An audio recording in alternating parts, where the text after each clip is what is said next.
Hello guys, welcome back to my channel, and today's episode is about Baguio. So ngayon magbabago tayo, DIY po ang ating itinerary this time. So ngayon magbubuk tayo ng isang nakamurang staycation for about 3 nights. So hindi nga siya abot ng 2,000. Ito ang ating itatakal this moment. So let's check this out. Guys, nandito na po tayo sa Genesis Transport, pero Joy Bus ang sasakyan ko. So, nga pala guys, ito pala ang daily trip schedule ng Joy Bus. So 9 AM yung nakuha kong booking, executive bus na po siya. So via Rosario exit, then 4 to 5 hours yung biyahe natin.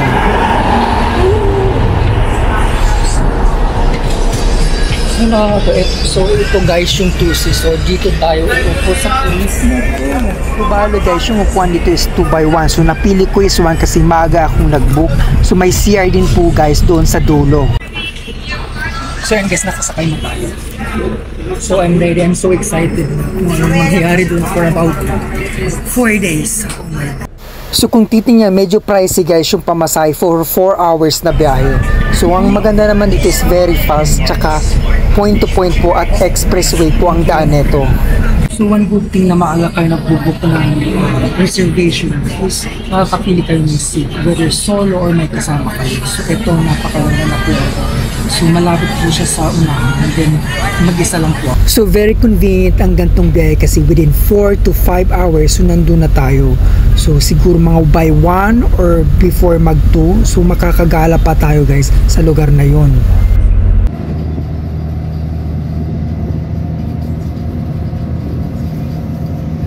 A few moments later.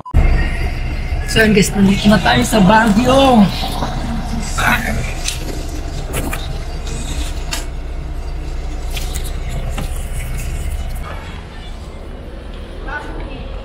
So ayun nga guys, true to the time yung ating biyahe. So umalis tayo doon ng 9 AM sa Cubao, then nakarating na tayo ngayon ng 1:00 G's. So 1:10 nandito na po tayo. So wala kasing traffic this time. So ayun guys, nandito na tayo sa Baguio. So hahanapin ko ngayon kung saan yung tribo na hostel.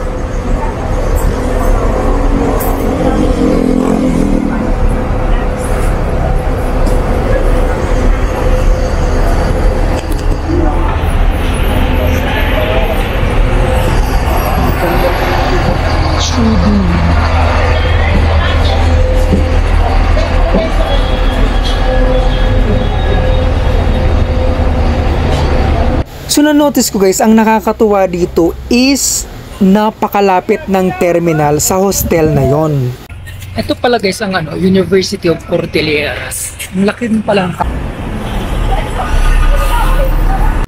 So mas maganda talaga pag nagtatanong, at least hindi tayo session dito. Ay, dun pa po kuya. Malayo pa? Medyo. Malapit mo po. Malapit, malayo. At sino totoo? Medyo. Medyo. Dire-diretso lang to? Opo. Tapos may pababang po. Sige, thank you. Welcome po.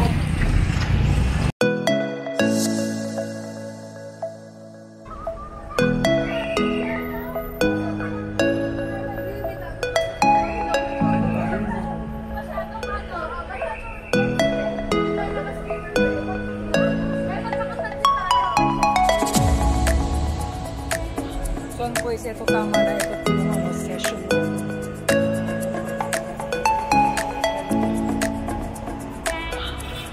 Napaka-busy na. So kailangan ko muna magpa-load. Naubos na guys yung data ko. Kailangan ko muna magpa-load. So hindi ko mahanap yung hostel na yun kung nasaan siya. So hanapin ko muna guys. Magpa-load muna tayo. So yun guys, na-recharge na ako. So hanapin natin ngayon kung nasaan yung Tribo Hostel. So nasa Session Road pa rin po tayo guys. So malapit lang pala tayo dun guys. Ibig sabihin, nadaanan na natin siya kanina.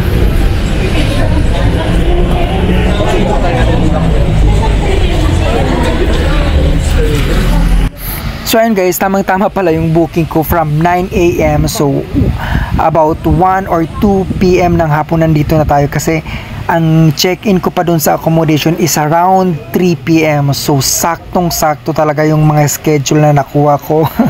'Di ba? Saan kaya banda yung guys? Mukhang naliligaw na tayo ah. Ang gusto ko lang kasi sa lugar is nasa prime locations po siya. Malapit po sa Cathedral, malapit po siya sa SM Baguio, malapit po siya sa Ukayan, dito sa along Session Road, and at the same time sa night market. Kaya gustong gusto ko mapuntahan ang lugar na yon. So bali pad lang po siya. Kung di nyo pa naririnig yung pad, so ngayon makikita nyo na po. So hindi naman siya ganung kagandahang accommodation.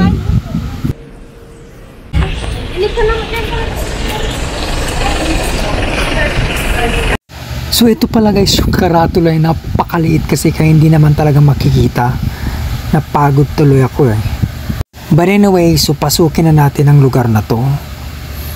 So ngayon papasok na tayo guys. So makikita nyo na kung anong itsura ng aking nabook na accommodations. So pad type lang po siya. Parang room lang siya. Parang cubicle na pwede ka lang matulog. Kaya mura.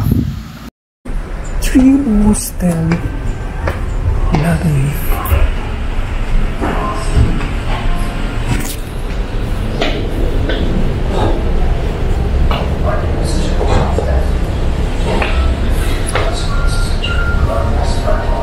Tao po.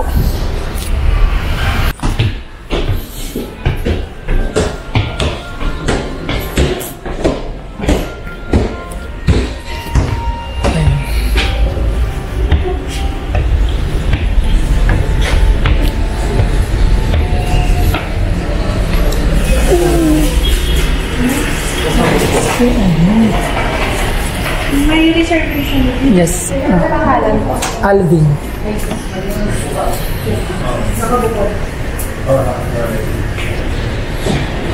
Suka.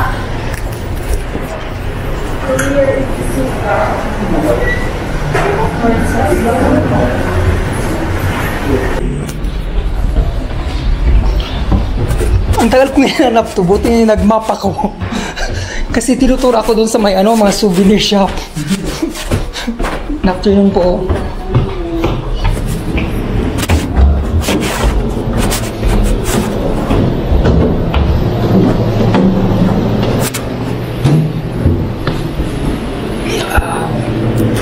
Worcester. Ano kayo ba ng ibang room? Ito na lang. Thank you. Okay po. May kayo? Nakita ko may locker kayo. Wala pong susi. Doon sa dulo po. Pero Sige, magkano? Kung bibili po ng Susi. padlock po. Padlock. Sige, sige. Tapos tatalo na lang po yung dental kit po. Tapos tuwalya po. So, sige. Mamay pang deliver na mga. Thank you. So ayun guys, kung gusto nyo mag-Baguio pero tight yung budget nyo, so ito ang video na para sa'yo, especially kung naghahanap ka ng murang accommodation. So 550 lang po a day pag weekdays, so 650 pag weekend. So dito lang po yan sa along Session Road in corner Governor Park. So Tribo Hostel. So ayun guys, so naka-promo po pala sila until October 15, 2023. So ayan po yung rates nila dito sa pad. So pwede na rin, di ba guys? So kung nag-chill lang tayo dito sa Baguio and tamang lang tayo, gala. So bali guys, merong 6 bedroom po dito. So mga pad po sila ang tawag dito. So eto guys yung CR.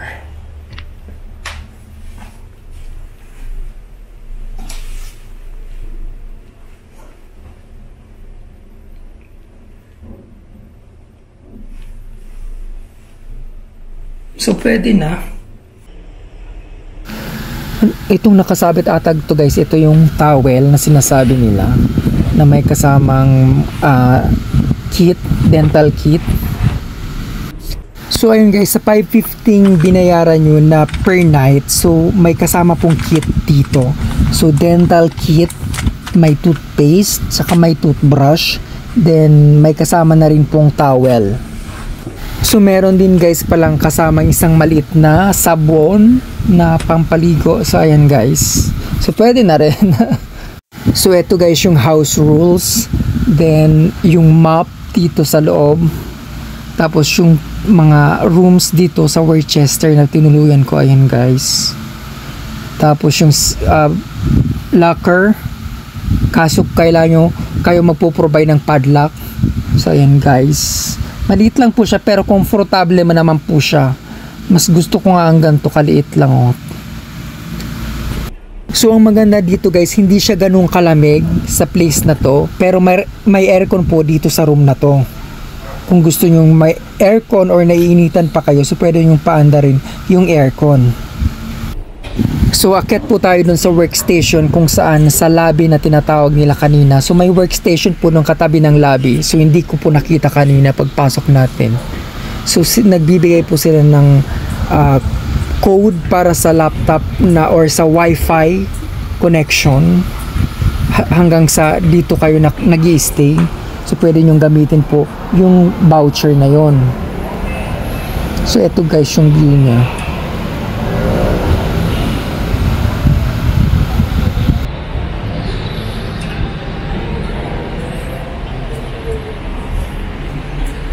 So ito naman guys yung cafe dito sa loob ng building. So nagsaserve po sila ng coffee and may mga pagkain, mga silog-silog. So ito guys yung workstation na tinutukoy ko kanina. So especially kung naka-work from home kayo, gusto nyo lang magbakasyon dito sa Baguio, so pwede na to. So dito guys ang workstation. Once na may ginagawa ko ng mga naiwan kong backlog sa office, so dito ako nag-work. So may saksakan siya. Very comfortable dito. Tapos may ano na rin dito, kainan, cafe. So nakakatuwa. Sobrang lamig guys ng morning namin dito. So lilipat ako ng workstation doon sa kabila, mas maganda.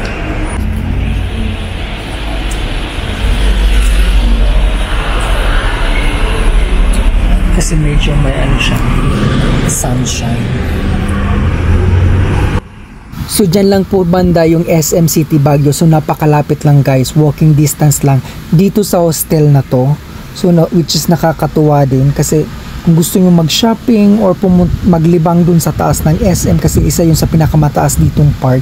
So pwede kang pumunta doon, tumambay lang tayo, di ba? So since nagugutom na ako guys, umorder muna ako ng kape and at the same time itong tapsilog.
so far maganda naman ang connection nila dito, so talaga makakapag-work po tayo.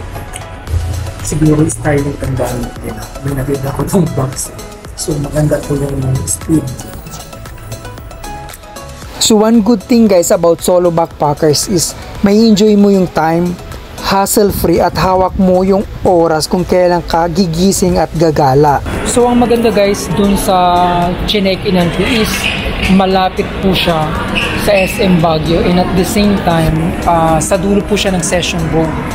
So madali lang po siyang hanapin. So ayun guys, so isa pa sa pinatutuwa ng aking puso is napakalapit po ng lugar ng aking tinutuloy sa church mismo ng katedral. So ayun lang guys, so bali ito po yung Session Road. So pagtawid nyo ng kantong yan, unang kanto po is yung Baguio Cathedral na mismo. So nakakatuwa talaga itong part na nakuha kong accommodation kasi napakalapit po niya sa lahat ng establishment.